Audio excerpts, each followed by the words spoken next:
Hi James, how you doing? Yeah, I'm doing very very well, thank you. All things considered, yeah, back in lockdown, but very fortunate that still get to go training and stuff like that. And yeah, obviously, just sort of still digesting the sort of reality that's it. In I'm not going to be playing professional rugby league anymore. Well, in 2 3 weeks time, it's come to an end.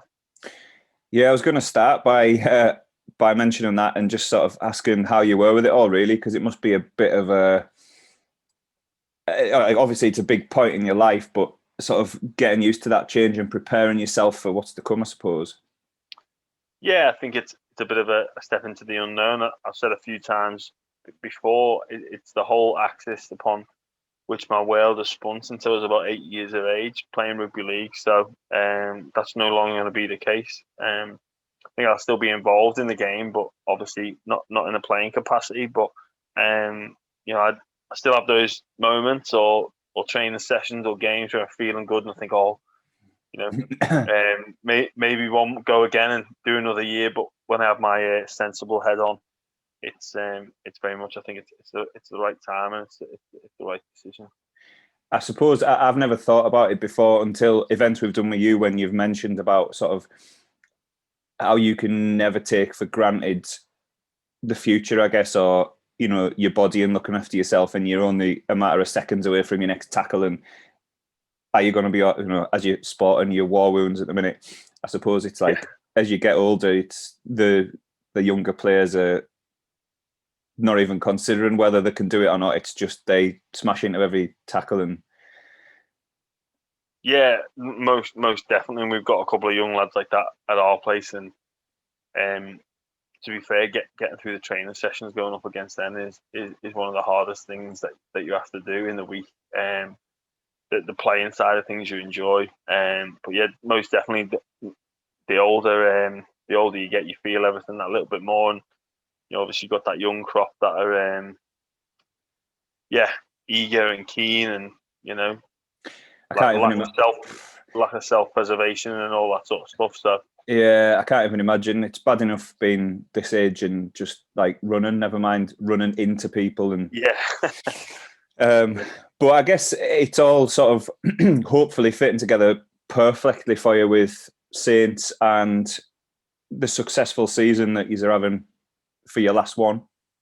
yeah, but we're going okay. I know it's the old sporting cliche of one game at a time, but we're Yeah. very much moment to moment, day by day, and just thinking about giving ourselves an opportunity to win the game and or win two games. Yeah.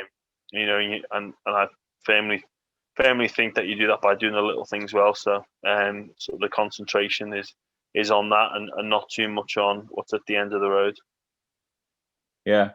Oh well, I'll not dwell too much. I Yeah. guess you'll know a bit more in a couple of days as to what your path to um or what you're playing anyway, I suppose, and Yeah. and We'll, what we'll lies we'll know ahead. by at least Friday, and then yeah, get into a good preparation week. And I like to say not focus on the outcome a bit, but what we can do to affect that outcome.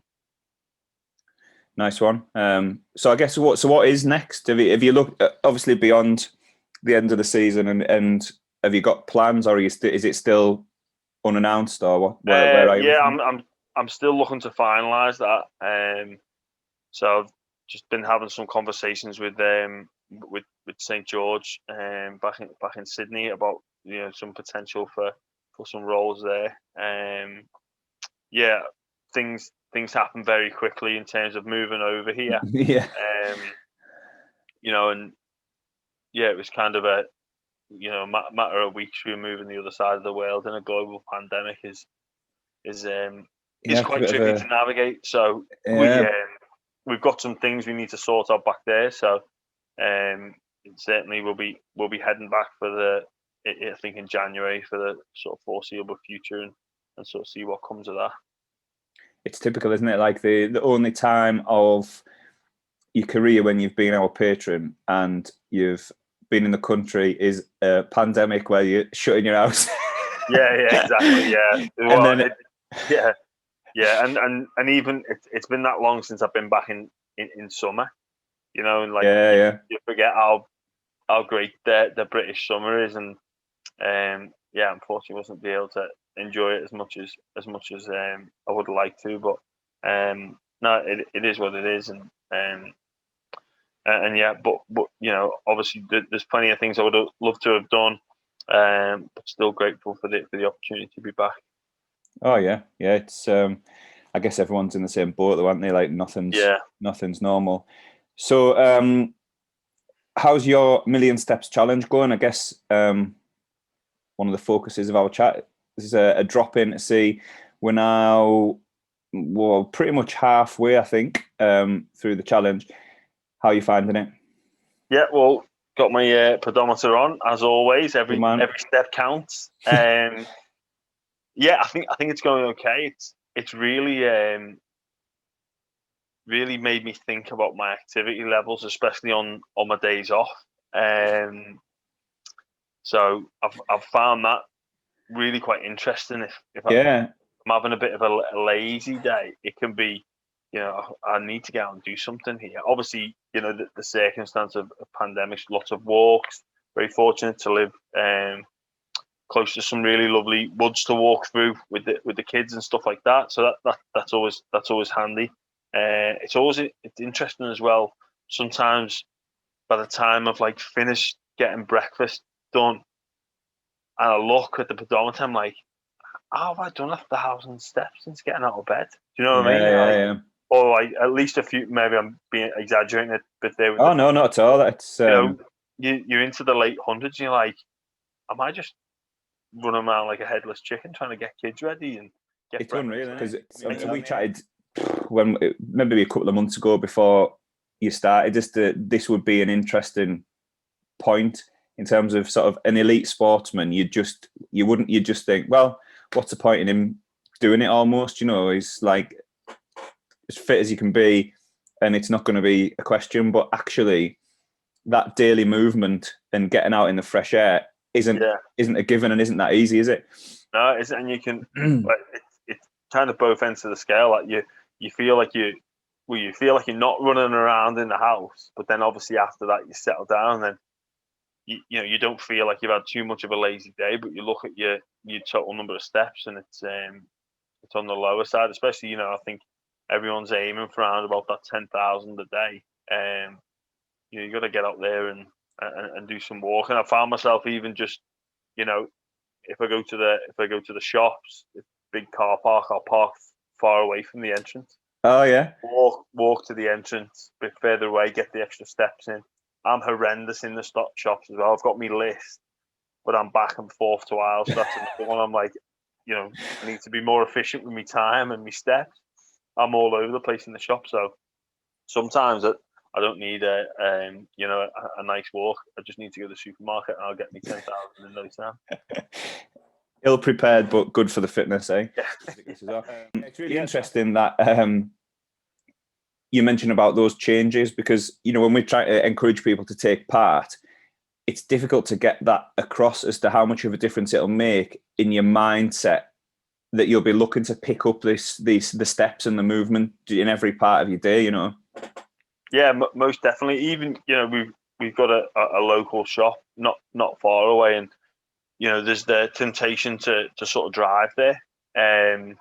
With doing this challenge, it's like I'll get some extra steps in. I'll walk just to pick up a couple of pints of milk or whatever it may be, and just little stuff like that. I think it just makes you think a little bit about your activity levels, and even going back to the bigger picture stuff of doing some nice walks. Just that time to just think about things and see where your thoughts go, and might have kids running around, but I'm going, for me on a personal level, I'm going through, or will be about to be going on through a big transition, and having that, being out and being able to think about that, and talking to my partner about that when I'm out in the open, it's been I think it's been really beneficial for me. Oh, that's great. That mental side of health as well as the physical. Oh, that's really good to hear. And I guess, and it always seems a bit sort of, easy to say when we're talking to people about the challenge. It will benefit your physical health and it will benefit your mental health. But I think it's quite powerful when you actually chat to someone who's taken part in it, who, even though they're an elite sportsman, they're saying, yeah, it's impacting on my physical movement during the day and mental health as well. It's it really makes it clear, you know. Yeah, most definitely. So we're trying to we've launched January and we're having a big push to get 100 people. We've managed to get 100 free places, and we're asking everyone if they'll take part. We'll give them a place for free as long as they promise to raise 100 quid, so we can raise 10 grand with the challenge, which would be nice. Which would be pretty good. So I guess hopefully through chatting to you and showing how much it's challenged you, but also it's been a positive thing, we can encourage more people to get involved. I guess you would highly recommend it now that you're halfway through it. Yeah, most definitely. It's been so beneficial for me, especially, you know, like I say, my personal circumstances.